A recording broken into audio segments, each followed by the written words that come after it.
Hello everyone, welcome to our YouTube channel. और आज हम करने जा रहे हैं बाइनरी टू ऑक्टल कन्वर्जन। और टॉपिक स्टार्ट करने से पहले आप सबसे रिक्वेस्ट करना चाहूँगा कि अगर आपने चैनल को सब्सक्राइब नहीं किया है तो प्लीज़ सब्सक्राइब कर दें। तो चलिए शुरू करते हैं binary to octal conversion.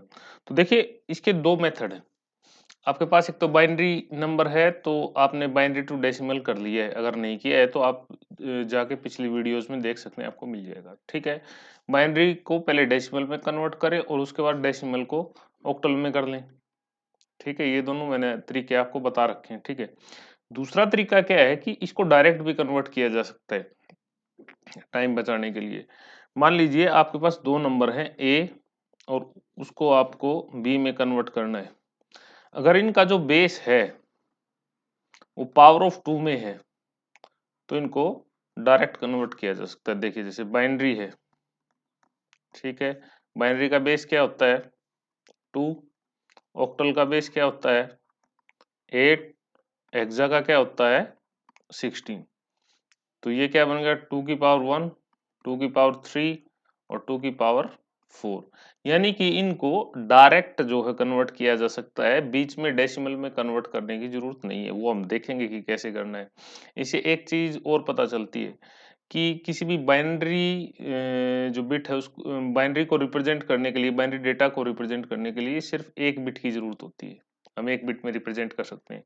Octal का जो डेटा है उसको तीन बिट की जरूरत होती है, और हेक्साडेसिमल का जो डेटा है उसको रिप्रेजेंट करने के लिए चार बिट की जरूरत होती है। ये काफी इंपॉर्टेंट है, आगे काम आएगा आपके। तो इस चीज को याद रखें कि हेक्सा को रिप्रेजेंट सॉरी ऑक्टल को रिप्रेजेंट करने के लिए तीन, और हेक्सा को रिप्रेजेंट करने के लिए हमें चार बिट की जरूरत होती है। ठीक है, एक बात ये होगी। अब आगे बढ़ते हैं। तो देखिए, ये रूल हैं कुछ, देख लेते हैं। इसमें क्या है? Group the binary digits into sets of three starting from the right. If the last group has fewer than three digits you can pad it with leading zeros. ठीक है, जैसा कि मैंने आपको बताया कि ऑक्टल जो नंबर है उसको बाइनरी में रिप्रेजेंट करने के लिए हमें तीन बिट की जरूरत होती है। तो ये वही कह रखा है कि जो भी बाइनरी नंबर हमारा है उसको तीन तीन के ग्रुप में हम बांट लेते हैं, राइट साइड से स्टार्ट करके। इसको भी जरूर याद रखना है। ठीक है, उसके बाद जब हम तीन तीन के ग्रुप में बांट दें और ऐसा हो कि लास्ट में कुछ बाइनरी वैल्यूज ऐसी बच जाएं जिनका तीन का ग्रुप या पेयर पूरा ना बनता हो, तो उसको हम जीरो, लीडिंग जीरो उसमें डाल देंगे आगे की तरफ। ये हम आपको एग्जांपल में बताएंगे। ठीक है, एक बात तो ये होगी। दूसरी बात क्या है? Write down the octal digit equivalent of each group, here the conversion table. ठीक है, जो बाइनरी के इक्विवेलेंट जो ऑक्टल वैल्यू है वो उसमें हम लिख देंगे। देखिए, जैसे इसकी ये है, ये पूरी टेबल बता रखी है। मैं आपको एक बार इसको समझाऊं भी कि ये वैल्यू कैसे होती है। ठीक है, उसके बाद क्या करना है? Concatenate the octal digits obtain in step two from left to right. This gives you the octal representation of the binary number. ठीक है, लेफ्ट से राइट जो जो डिजिट आए इसमें से उनको हमने लिख देना है, और वो हमारा ऑक्टल रिप्रेजेंटेशन बन जाएगा। एक बार आगे एग्जांपल देखते हैं, आपको चीजें क्लियर हो जाएंगी। ठीक है, तो इसमें क्या कहा था कि हमें लेफ्ट से जो है तीन तीन के ग्रुप बनाने हैं। ठीक है, चलो भी बना देते हैं। एक ये हो गया, एक अपना ये हो गया। अब यहाँ पे तीन का ग्रुप नहीं बन रहा, तो इसमें हम क्या क्या करेंगे? एक जीरो और ऐड कर देते हैं। ठीक है, ये बन गया। ठीक है, अब तीन तीन का ग्रुप बन गया। अब क्या करना है? वो टेबल थी, अब वो टेबल मैं आपको बता देता हूँ, उसका थोड़ा सा समझा देता हूँ कि जो ऑक्टल होता है, ऑक्टल की जो रेंज होती है वो जीरो से सेवन तक होती है, और बेस इसका क्या होता है? एट। ठीक है, ये आपको पता ही चल गया था कि ऑक्टल को रिप्रेजेंट करने के लिए हमें तीन बिट की जरूरत होती है। ठीक है, तो zero, one, two, three, four, five, six, seven. तो जीरो को हम कैसे लिखेंगे? जीरो को लिखेंगे जीरो जीरो जीरो। ठीक है, वन को कैसे लिखेंगे? Zero zero one. टू को कैसे लिखेंगे? Zero one zero. थ्री को कैसे लिखेंगे? Zero one one. फोर को कैसे लिखेंगे? One zero zero. फाइव को कैसे लिखेंगे? One zero one. और सिक्स को वन वन जीरो, और सेवन को वन वन वन। तो ये कैसे लिखा हमने? देखिए, ऑक्टल में क्या होता है, हम इनको डिनोट कर देते हैं फोर इस साइड से स्टार्ट करते हैं 1 2 4, ठीक है। सिर्फ 3 है तो यहाँ तक चलेगा। अगर ज्यादा होता, जैसे हेक्सा में होता तो हम यहाँ 8 और कर लेते। हेक्सा के अलावा अगर 32 बेस होता तो वहां पे हम आगे उसमें 32 और कर लेते, ठीक है, 16 और कर लेते, सॉरी। तो ये ऐसे चलता रहता है, लेकिन यहाँ हमें सिर्फ 3 डिजिट की जरूरत है, इसलिए हमने 1 2 4 तक किया है। तो ये कहाँ से आया 1, ये यहाँ से आया, देखिए जी, पावर 0, पावर 1 और पावर 2, ठीक है। ये यहाँ से बन के आया। ये जैसे हम डेसिमल में कन्वर्ट करते थे ना, बाइनरी टू जब हम डेसिमल कन्वर्ट करते थे तो क्या करते थे, यहाँ पे इसकी पावर 0 रखते थे, यहाँ पे 1 रखते थे, यहाँ 2 3 ऐसे कर करके जाते थे, ठीक है। और जब इसको खोलते थे तो क्या बनता था, 1 2 4 8 16 32 64 ऐसे जो वैल्यू बनती थी। उसके बाद इसके कोरस्पोंडेंस में जहां भी 1 होता था, देखिए जीरो वाला तो जीरो ही हो जाएगा, जहां पे 1 होता था उन सबको ऐड कर देते थे और हमारा क्या आ जाता था, डेसिमल नंबर आ जाता था। सेम वैसे ही है, इसमें हमें क्या करना है, ऑक्टल को करना है। तो ऑक्टल में थोड़ा सा मेथड अलग होता है। इसमें हम क्या करते हैं, 4 2 1 4 2 1 4 2 1 ऐसे होता है इसमें, और तीनों को अलग अलग लिखा जाता है, ठीक है। उसमें डेसिमल में लगातार हम करते हैं। तो यही फंडा है इसके पीछे। कई लोगों को यही चीज समझ नहीं आ रही थी, मैंने कई यूट्यूब चैनल पे देखा तो सोचा इसको भी थोड़ा सा क्लैरिफाई किया जाए, ठीक है। तो ये जो 1 2 4 है ये यहाँ से आया है, ठीक है। अब बस निकाल लेंगे। देखिए इसमें 1 कहीं नहीं है तो ऑब्वियसली सब जीरो हो जाएगा, तो जीरो इसका आ गया, ठीक है। इसमें 1 यहाँ है तो 1 को 1 से करेंगे तो ये 1 आ जाएगा, बाकी जीरो हो जाएगा। इसमें 2 यहाँ पे है, ये दोनों जीरो हो जाएंगे तो ये 2 आ जाएगा। इसमें यहाँ पे 1 और यहाँ पे 2 दोनों जगह है, लेकिन यहाँ जीरो, तो ये जीरो हो जाएगा और ये 2 + 1 3 हो जाएगा। ये जीरो होगा, ये जीरो होगा और ये 4 हो जाएगा, तो 4 का 4 आ जाएगा।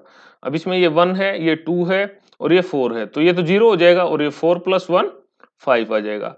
सेम इसमें जीरो हो जाएगा, यहाँ पे 2 है, ये 4 है, तो ये क्या हो जाएगा, 4 + 2 6 और यहाँ पे सभी 1 है, तो 4 + 2 + 1 7 हो जाएगा, ठीक है। मेरे ख्याल से ये आपको समझ आ गया होगा। अब देखते हैं इसको। तो देखिए ये क्या बन गया यहाँ से। अब तो डायरेक्ट इसको करने की जरूरत नहीं है, अब तो हम डायरेक्ट इसी में देख ही लेते हैं। तो 0 0 1 क्या हो गया अपना, 1, तो ये हो गया 1 और ये जी 1 1, ये 0 0 0 1 1 क्या हो गया, 0 1 1 हो गया अपना 3, ठीक है। और ये भी 3 हो गया। तो ये जो है आपका क्या आ गया, ऑक्टल नंबर आ गया। मेरे ख्याल से आपको समझ आ गया होगा। बिल्कुल ही आसान तरीके से कराया है, बेसिक चीजें जो हो सारी कवर कर दी है, ठीक है। एक तो जैसे तरीका बता दिया, पहले डेसिमल में कर सकते हैं, फिर ऑक्टल में कन्वर्ट कर सकते हैं डायरेक्ट। लेकिन जब भी पावर ऑफ 2 में हो बेस, अगर ए से बी में कन्वर्ट करना है और दोनों का पावर सेम हो, तो ये मेथड जो है हम उसमें लगा सकते हैं। चलिए आगे बढ़ते हैं, आपको और क्लैरिफिकेशन दे देते हैं इसका। देखिए अगर इसमें फ्रैक्शन पार्ट और हो, फॉर एग्जांपल अभी तो हमने सिर्फ इंटीजर पार्ट देखा है, अगर इसमें फ्रैक्शन पार्ट हो तो फिर क्या उसको कैसे करेंगे, देखिए group the binary fraction digits into sets of 3, वही बात है, ठीक है। Starting from the decimal point and moving to the right, जहां भी डेसिमल पॉइंट होता है वहां से स्टार्ट करना है और राइट में मूव करना है, ठीक है। If the last group has fewer than 3 digits you can pad it with trailing zeros, ठीक है। अगर लास्ट का जो हमारा ग्रुप है, अगर उसमें 3 जो डिजिट है उनसे कम बन रहा है तो उसमें हम जीरो ऐड कर सकते हैं, ठीक है। नेक्स्ट देखते हैं, write down the octal digit equivalent of each group, use the same conversion table as before, ठीक है। जो हमने पहले किया था वही करना है, वो टेबल जो थी उसके इक्विवेलेंट जो जो ऑक्टल डिजिट थी वही लिखनी है। Concatenate the octal digits obtained in step 2 from left to right, left से राइट की तरफ लिखना है, ठीक है। This gives you octal representation of the binary fraction, ठीक है। एक एग्जांपल में देखते हैं। तो देखिए ये एक एग्जांपल हमने लिया है। तो पहले इंटीजर पार्ट को कर लेते हैं, 3 3 के पेयर बना लेते हैं। एक ये बन गया, एक ये बन गया हमारा, और ये तो पूरा ही बन गया, ठीक है। इसमें कोई जीरो ऐड करने की जरूरत नहीं है। अगर आपको यहाँ से ये नंबर समझना है तो कौन सा नंबर लिखना है, तो आप सिंपली इसको क्या कर दें, 1 2 4 1 2 4 1 2 4 ऐसे कर सकते हैं, ठीक है। अब वैसे ही तो इसका साफ पता चल रहा है ये 2 है, क्योंकि यहाँ जीरो है, यहाँ जीरो है, तो ये दोनों जीरो हो जाएंगे, 2 बचेगा, तो ये 2 आ गया। यहाँ पे 2 और 1 है तो दोनों को जोड़ेंगे तो क्या आएगा, 3 आएगा, ये जीरो ही हो गया 4 वाला। और ये यहाँ पे 0 है 1 है 1 है, तो 4 + 2 क्या हो गया, ये 6 हो गया। तो 632 तो जो है हमारा इंटीजर पार्ट वाला आ गया। अब फ्रैक्शन की बारी है, जैसे हमने पढ़ा था कि राइट से डेसिमल के राइट से बनाना स्टार्ट करना है, 3 3 का पेयर। तो चलो ये हमने 3 का पेयर बना दिया, ये 3 का पेयर बना दिया। अब यहाँ पेयर नहीं बन रहा, ठीक है, तो इसमें क्या करेंगे, इसमें हम 2 जीरो ऐड कर देंगे, ऐसे यहाँ लिख लेता हूँ मैं, ठीक है। अब इसको लिख देते हैं वापस से 1 2 4 4 2 1 और ये अपना 4 2 1। तो ये क्या हो गया, ये तो तीनों है तो ये 0.7 हो गया। अब इसमें क्या है, इस तीन में सिर्फ एक है दूसरे नंबर पे, तो ये क्या हो गया 2 हो गया, और ये क्या हो गया अपना 4 हो गया। तो इस नंबर का जो ऑक्टल रिप्रेजेंटेशन आएगा वो आएगा 632.724। ये बाइनरी टू ऑक्टल रिप्रेजेंटेशन है, ठीक है।